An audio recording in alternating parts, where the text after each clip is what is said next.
অং নমো ভগবতে বাসুদেবায় নমো। জয় শ্রীকৃষ্ণ। রাধে রাধে। 30 এপ্রিল 16 বৈশাখ বুধবার দিন, পবিত্র অক্ষয় তৃতীয়ার দিন। প্রতি বছর বৈশাখ মাসের শুক্ল পক্ষের তৃতীয়া তিথিতে পালিত হয় অক্ষয় তৃতীয়া। সনাতন হিন্দু ধর্মে অক্ষয় তৃতীয়া একটি পূর্ণ পবিত্র তিথি হিসাবে পালন করা হয়। এই দিনে কোনো শুভ কাজ করলে তা অক্ষয় হয়ে থাকে। এই দিনে কোনো কিছু কেনাকাটা করলে স্বয়ং মা লক্ষ্মী দেবীর কৃপা পাওয়া যায়। এই হিসাবে অক্ষয় তৃতীয়া ধনতেরাস ও দীপাবলির মতোই একটি শুভ দিন।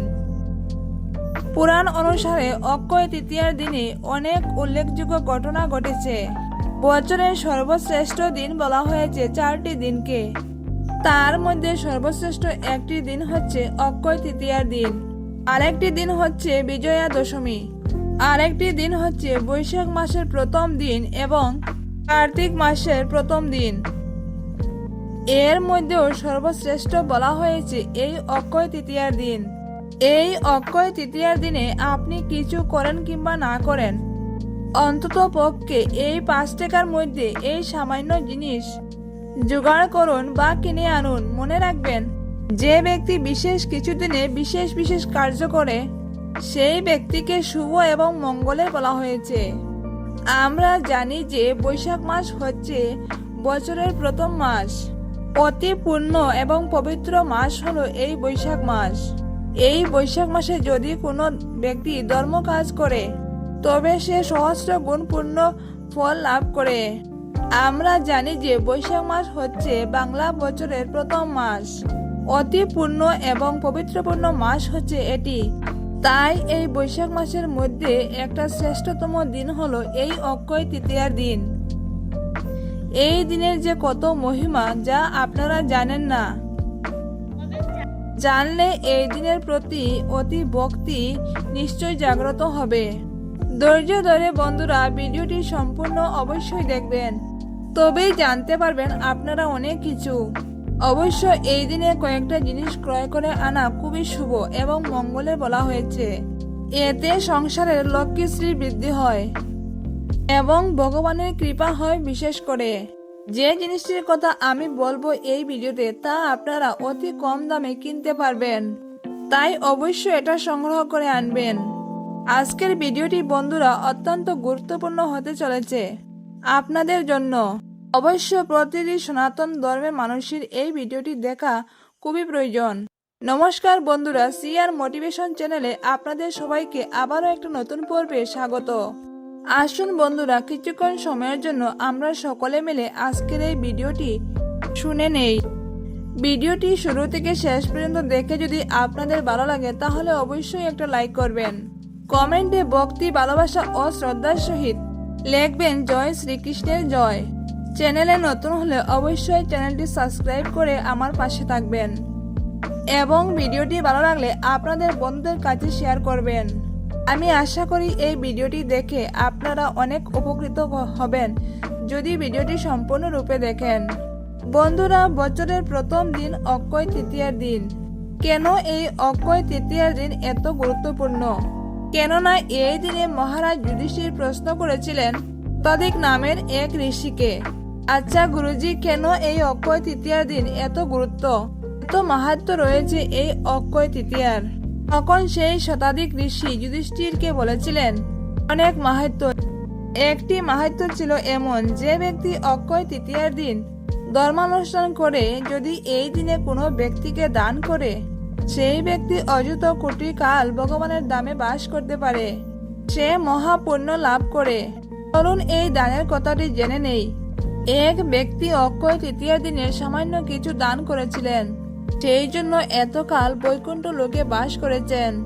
আর তার এতটা পুণ্য হয় যে স্বয়ং চিত্রগুপ্ত তার হিসাব রাখতে পারেন না। এতটাই গুরুত্বপূর্ণ এই দিনটি। আপনারা সুদামার কথা নিশ্চয়ই অনেকেই জানেন, যে সুদামাকে ভগবান শ্রীকৃষ্ণ কৃপা করেছিলেন। সুদামা ছিল অত্যন্ত গরিব। শৈশব থেকে একসঙ্গে বেড়ে উঠেছিল। গুরুগৃহে শিক্ষা গ্রহণ করেছিল ভগবান শ্রীকৃষ্ণের সঙ্গে। কিন্তু এই সুদামা ছিল অত্যন্ত দরিদ্র। একবার শ্রীরামের সাথে ভগবান শ্রীকৃষ্ণ আম্রফল চুরি করতে গিয়েছিলেন। আম্রফল বলতে আম ফল। অপরের বাগানে আম চুরি করতে গিয়েছে তারা। গুরুকুলে শ্রীরাম, সুদাম, সুদামা এবং ভগবান শ্রীকৃষ্ণ লীলা প্রকাশের জন্য তারা সবাই গুরুকুলে একসাথে শিক্ষা নিতেন। শ্রীরাম এবং শ্রীকৃষ্ণ গিয়েছিলেন আম্রফল চুরি করতে। শ্রীরাম তখন ভগবান শ্রীকৃষ্ণকে বলছে, কৃষ্ণ, তুমি তো প্রতিদিন আমার কাঁধে উঠে আম্রফল পাড়ো, কিন্তু আজকে আমি তোমার কাঁধে উঠে আম্রফল পাড়বো। শ্রীকৃষ্ণ তখন বললেন, ঠিক আছে বন্ধু, তাই হবে। এবার শ্রীরাম শ্রীকৃষ্ণের কাঁধে আরোহণ করে আম্রফল পাড়তে গিয়েছে।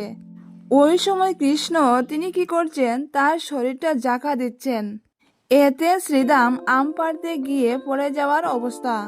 শ্রীরাম যখন পড়ে যাবে তখন পাটা ধরেছে। শ্রীরাম বলছে, কৃষ্ণ, এইভাবে এমন করো না, আমি পড়ে যাব। তখন শ্রীকৃষ্ণ বলছেন, না বন্ধু, তুমি পড়বে না, আমি তোমাকে ধরে আছি। শ্রীরাম যখনই আবার আম পাড়তে যাবে, আবারও কৃষ্ণ তার শরীরকে জাকা দিলেন। শ্রীরাম আবারও পড়ে যাচ্ছিল। তখন ভগবান শ্রীকৃষ্ণ বললেন, শ্রীরাম, তুমি জানো না, আমি যাকে ধরে থাকি সেই ব্যক্তির কখনো পড়ে যাওয়ার ভয় নেই, আর যে ব্যক্তি আমাকে ধরে সেই ব্যক্তির পড়ে যাওয়ার সম্ভাবনা আছে, কিন্তু যাকে আমি ধরি সেই ব্যক্তির জীবনে কখনো পড়ে যাওয়ার সম্ভাবনা থাকে না। এইবার এখান থেকে বৈষ্ণবগণ বলে দিয়েছেন যে দেখো, এবার শ্রীকৃষ্ণের এই কথা তাৎপর্য শ্রীরাম কি বুঝলো। শ্রীরাম তো হচ্ছেন ভগবানের বন্ধু।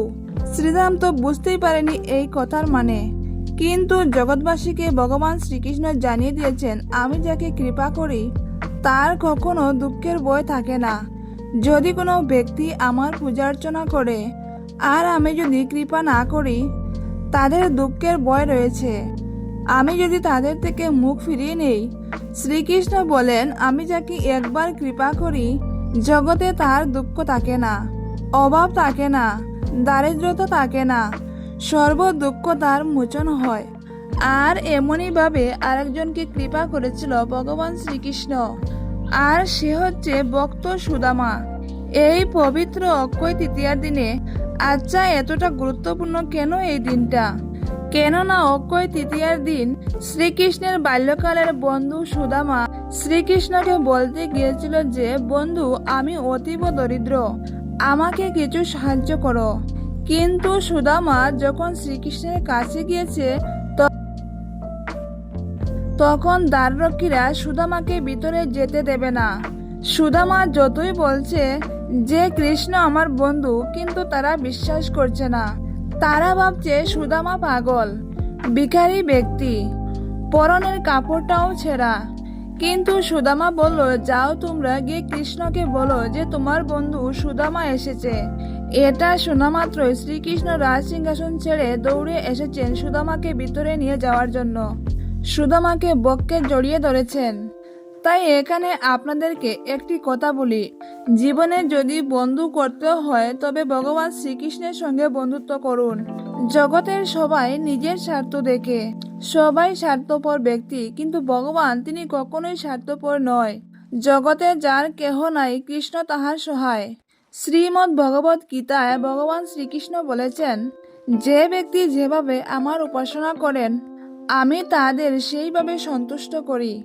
এবার কৃষ্ণ সাথে সাথে দৌড়ে এসে সুদামাকে বুকে জড়িয়ে ধরেছেন। রাজ সিংহাসনে সুদামাকে বসিয়ে ভগবান শ্রীকৃষ্ণ নিজের হাতে সুদামার চরণ ধৌত করে দিলেন এবং সুদামা সেই চরণ ধৌত জল স্বয়ং ভগবান শ্রীকৃষ্ণ পান করেছিলেন।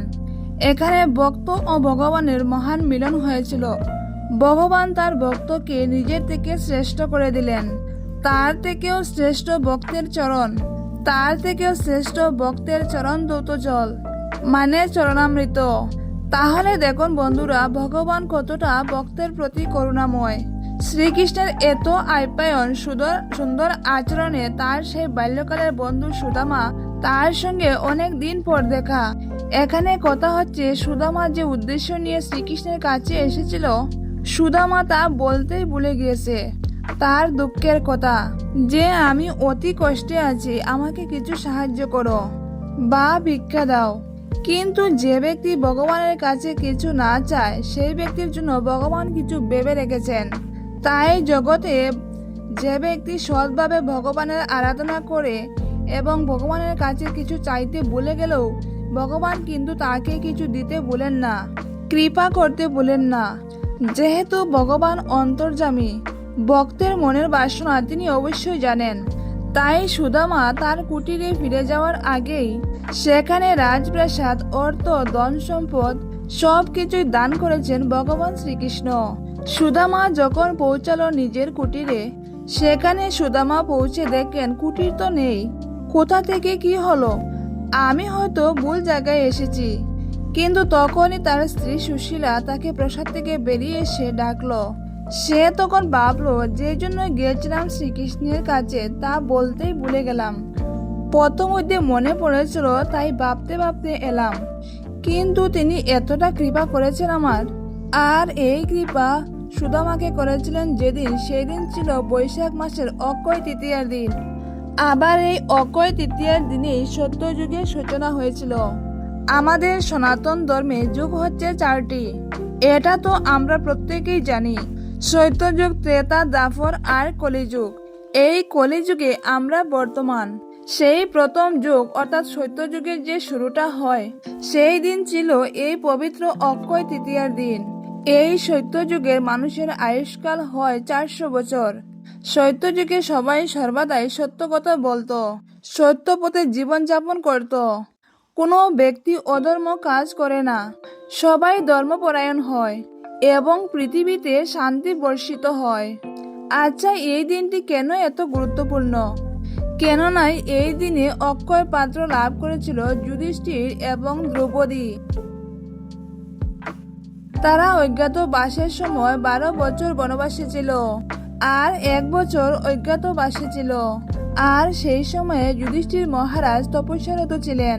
যুধিষ্ঠিরের তপস্যায় সূর্যদেব প্রসন্ন হয়ে যুধিষ্ঠির মহারাজকে একটা অক্ষয় পাত্র দান করেছিলেন এবং এর মহিমা ছিল এমন যে সেই অক্ষয় পাত্র থেকে দ্রৌপদী যতক্ষণ না খাবার গ্রহণ করবেন ততক্ষণ পর্যন্ত সেই অক্ষয় পাত্র থেকে সারা পৃথিবীবাসীকে খাবার খাওয়ালেও কখনো খাবারের কমতি হবে না। এতটাই মহিমা ছিল সেই অক্ষয় পাত্রের।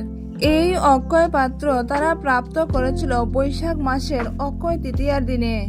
এই অক্ষয় তৃতীয়ার দিনে আরো একটি বিষয় গুরুত্বপূর্ণ বলা হয়েছে। জগতে সবাই চায় সুখী হতে, অর্থাৎ ধন সম্পদের মালিক হতে, ধনী হতে। কিন্তু এই দিনে ধনী হয়েছিল স্বর্গের দেবতা, আর তিনি হচ্ছেন কুবের দেব, যাকে বলা হয় ধনদেব। দেবরাজ ইন্দ্রেরও নেই কুবের দেবের মতো এত ধন সম্পদ। এতটাই ধনী হচ্ছেন কুবের দেব, স্বর্গের কোষাধ্যক্ষ বলা হয় যাকে। এবার জানুন এই কুবের কিভাবে ধনী হয়েছিল। তো প্রথম অবস্থায় কুবের দেব ছিলেন দরিদ্র। কুবের দেব করেছিলেন মহাদেবের উপাসনা। কুবেরের উপাসনায় মহাদেব সন্তুষ্ট হয়ে কুবেরের মনোবাসনা পূর্ণ করেছিলেন এই পবিত্র মহাপূর্ণ বৈশাখ মাসের অক্ষয় তৃতীয়ার দিনে। স্বয়ং মহাদেব কুবেরকে কৃপা করেছিলেন যে কুবেরের ধন সম্পদের কোনোদিন কমতি হবে না। কুবের অক্ষয় তৃতীয়ার দিনে মহাদেবের আশীর্বাদ প্রাপ্ত করেছিলেন। তাই আপনারা অবশ্যই এই দিনে প্রত্যেকে বাড়িতে লক্ষ্মীনারায়ণের পূজা অর্চনা করবেন, তাদের উপাসনা করবেন আর মহাদেবের পূজা অর্চনাও করবেন।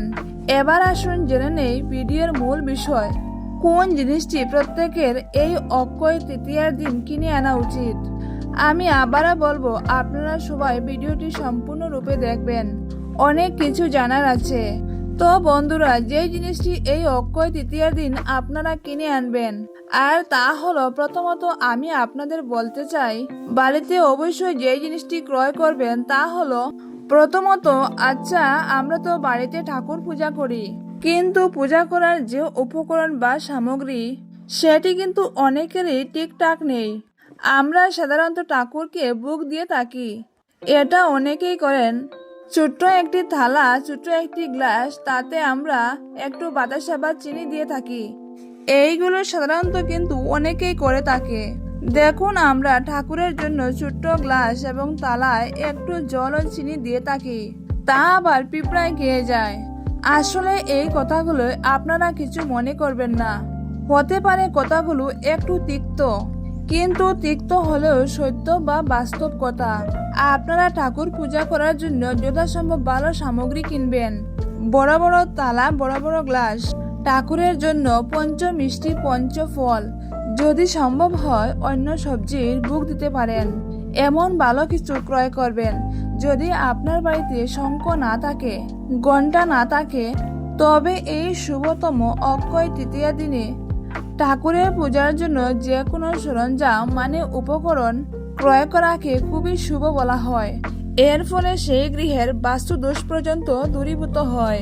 তবে এই বাস্তুদোষ, গ্রহদোষ এইগুলি তো সাধারণ ব্যাপার, যেখানে ঠাকুরের স্বয়ং কৃপা পাওয়া যায়। এই অক্ষয় তৃতীয়ার দিনে যে বাড়িতে ঠাকুরের সামগ্রী ক্রয় করা হয়, সেই গৃহে মা লক্ষ্মীর কৃপা লাভ হয়। এই শুভদিনে বিশেষ করে আপনারা ঠাকুরের জন্য পিতলের থালা বাসন, ঘণ্টা, কাঁসর, জলসিংহাসন, ঘটি, গ্লাস বা স্বর্ণের ছোট ছোট জিনিস ঠাকুরের জন্য কিনে আনতে পারেন।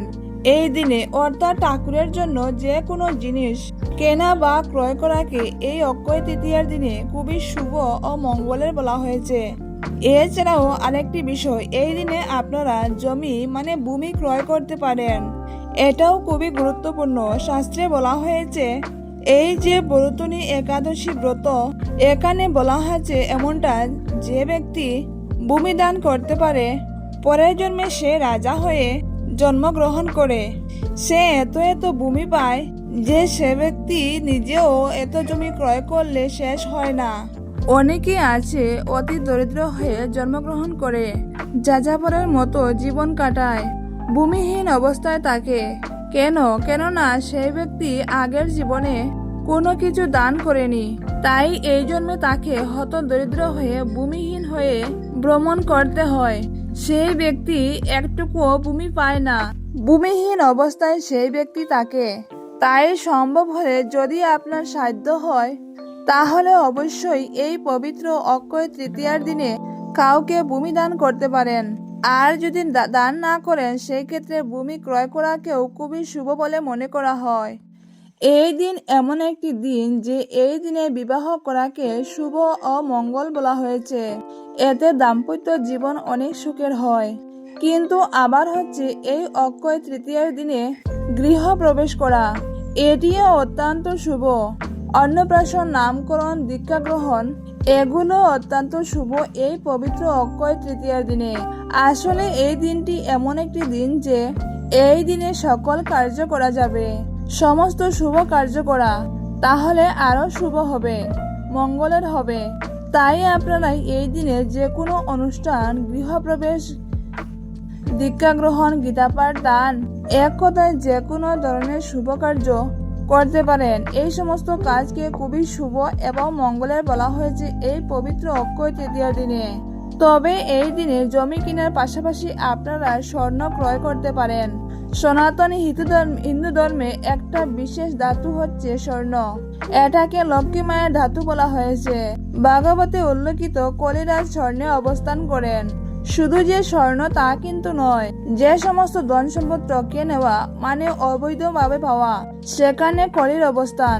তো এই দিনে আপনারা এই স্বর্ণ ধাতুটি কিনতে পারেন। আবার বলতে পারেন কেন, কারণ এই ধাতু হচ্ছে লক্ষ্মী মায়ের ধাতু, তাই এই দিনে এই লক্ষ্মী মায়ের ধাতু ক্রয় করা অত্যন্ত শুভ। আবার অনেকে আছে অনেক মানুষ করে থাকেন, তো মানসিক পূরণে বিভিন্ন তান্ত্রিকময় কাজে এই ধাতু ব্যবহার করা হয়। আর যদি কেউ এই দিনে রাস্তায় স্বর্ণ বা রূপো পড়া পেয়ে থাকেন, তবে এটি আরো মঙ্গলময় বলা হয়েছে। এবার হচ্ছে চন্দন। এই অক্ষয় তৃতীয়ার দিনে চন্দন কিনে আনা, এটা কিন্তু অত্যন্ত শুভ বলা হয়েছে। এই অক্ষয় তৃতীয়ার দিনে শুরু হয় চন্দন যাত্রা। এই দিনে যারা ঠাকুরের গায়ে চন্দন লাগায়, তারা আর এই পৃথিবীতে জন্মগ্রহণ করতে হয় না। সেই ব্যক্তি জন্ম মৃত্যুর চক্র থেকে মুক্ত হয়ে বৈকুণ্ঠ ধামে অর্থাৎ তার ভগবানের ধামে বাস হয়। তাই এই দিনে আপনারা অবশ্যই বাড়িতে চন্দন কিনুন এবং ভগবানের গায়ে চন্দন লেপন করুন। এতে নিশ্চিত একটুকু হলেও ভগবানের কৃপা জীবনে লাভ করবেন। আমরা এত পূজা অর্চনা, এত ব্রত, এত অর্জ উপার্জন করি কেন? কেননা যাতে আমরা ভালো থাকতে পারি। ভগবানের কৃপা হলে তবেই কিন্তু সকলের মনস্কামনা মনোবাসনা পূর্ণ হয়। দুঃখ, কষ্ট, জ্বালা যন্ত্রণা, দারিদ্রতা দূরীভূত হবে।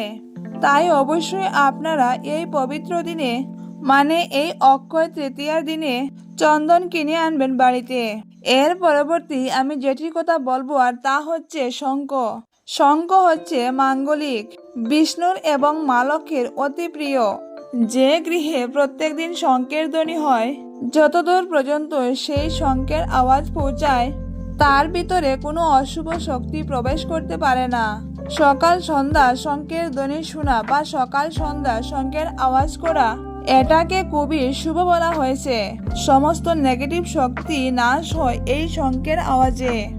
যদি আপনাদের গৃহে শঙ্খ না থাকে তাহলে এই পবিত্র অক্ষয় তৃতীয়ার দিনে শঙ্খ কিনে আনুন।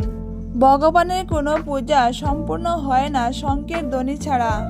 ভগবানের মন্দিরে দরজা খোলার আগে প্রথমে শঙ্খের ধ্বনি করা উচিত। এবার আমি সর্বশেষ যে জিনিসটির নাম বলবো সেটি হচ্ছে এমন এক জিনিস যা কিনতে কোনো টাকা লাগবে না। আমি 5 টাকার কথা বলেছি, কিন্তু সেটিও লাগবে না। ভক্তি, অর্থাৎ কৃষ্ণ ভক্তি। জীবনের সেই ব্যক্তি পরম ধনের ধনী যে ব্যক্তি ভগবানের চরণে নিজেকে সমর্পিত করতে পেরেছে। ধরুন আপনি অত্যন্ত দুঃখের মধ্যে দিয়ে যাচ্ছেন, কিন্তু যদি ভগবানের চরণে ভক্তি থাকে তবে নিঃসন্দেহে আপনি পরম ধনে ধনী। ভক্তির উপরে কোনো অর্থ সম্পদ ধন নেই। ভক্তি কিন্তু কোনো টাকা পয়সা দিয়ে কিনা যায় না।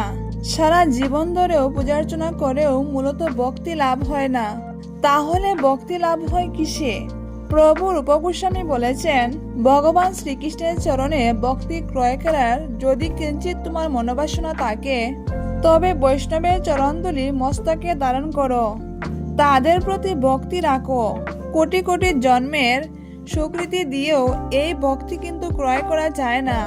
তবে হ্যাঁ, একটি মূল্যের বিনিময়ে এই ভক্তিকে ক্রয় করা যায় বা কিনা যায়, আর সেটি হচ্ছে বৈষ্ণবের চরণে মতি, বৈষ্ণবদের চরণে ভক্তি। এই অক্ষয় তৃতীয়ার দিনে এটি সর্বশ্রেষ্ঠ কাজ, আর তা হচ্ছে সাধুগুরু বৈষ্ণব সেবা। শুদ্ধাচারী বৈষ্ণবদের বাড়িতে এই দিনে বা যে কোনো পবিত্র দিনে বাড়িতে নিমন্ত্রণ করে এনে ভগবানের প্রসাদ দিয়ে তাদের সেবা বা ভোজন করান। প্রাপ্ত করবেন বৈষ্ণবদের আশীর্বাদ, তাও আবার এই পবিত্র পূর্ণ অক্ষয় তৃতীয়ার দিনে, যার পূর্ণ ফল কখনো ক্রয় হয় না এবং তা 10 গুণে পরিণত হয়। তো ভগবান শ্রীকৃষ্ণ স্বয়ং বৈষ্ণবদের চরণ ধৌত করেন এবং সেই চরণামৃত প্রাণ পান করেছিলেন, আর সুদামার চরণ ধৌত করে সেই জল পান করেছিলেন তিনি। বৈষ্ণবের চরণের ধূলি মস্তকে ধারণ করলে তা শুদ্ধ হয়ে যায়। বৈষ্ণবের পদধূলি গঙ্গায় পড়লে গঙ্গা দেবী 2 বাহু তুলে হরি হরি বলেন। এতটাই মাহাত্ম্য। তাছাড়াও ভগবদ গীতা যিনি পাঠ করেন এই পবিত্র অক্ষয় তৃতীয়ার দিনে, তাকে কোনো অশুভ শক্তি ছুঁতে পারে না। এই অক্ষয় তৃতীয়ার দিনে বিষ্ণুর ষষ্ঠ অবতার পরশুরামের আবির্ভাব হয়। এই দিন পূর্বপুরুষদের উদ্দেশ্যে পূজা পাঠ করলে তাদের আশীর্বাদ লাভ করা যায়। পুরাণ মতে দেবী অন্নপূর্ণার কাছে পৃথিবীর সমস্ত খাদ্যদ্রব্য রয়েছে। এই দিন খাদ্যদান করলে কোনো খাবারের অভাব হয় না বলে বিশ্বাস। পুরাণ অনুসারে অক্ষয় তৃতীয়ায় অক্ষয় পাত্র লাভ করেছিলেন যুধিষ্ঠির। এই কারণে অক্ষয় তৃতীয়া থেকে ক্ষেতে বীজ রোপণ করেন কৃষকরা।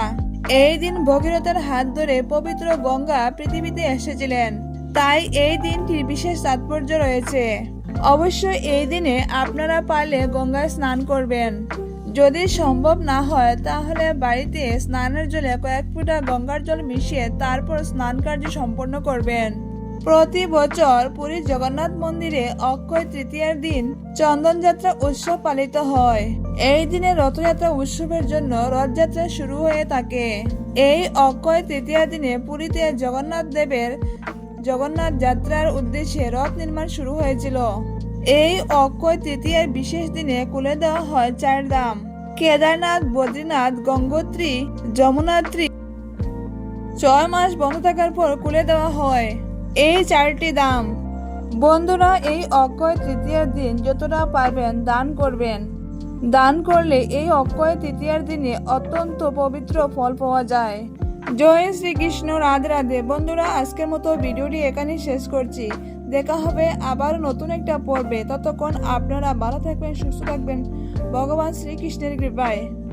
ভিডিওটি ভালো লাগলে অবশ্যই একটা লাইক করবেন এবং চ্যানেল নতুন হয়ে থাকলে সাবস্ক্রাইব করে আমার পাশে থাকবেন এবং ভালো লাগলে বন্ধুদের কাছে শেয়ার করবেন। ভিডিওটি সম্পূর্ণরূপে দেখার জন্য আপনাদের অসংখ্য অসংখ্য ধন্যবাদ।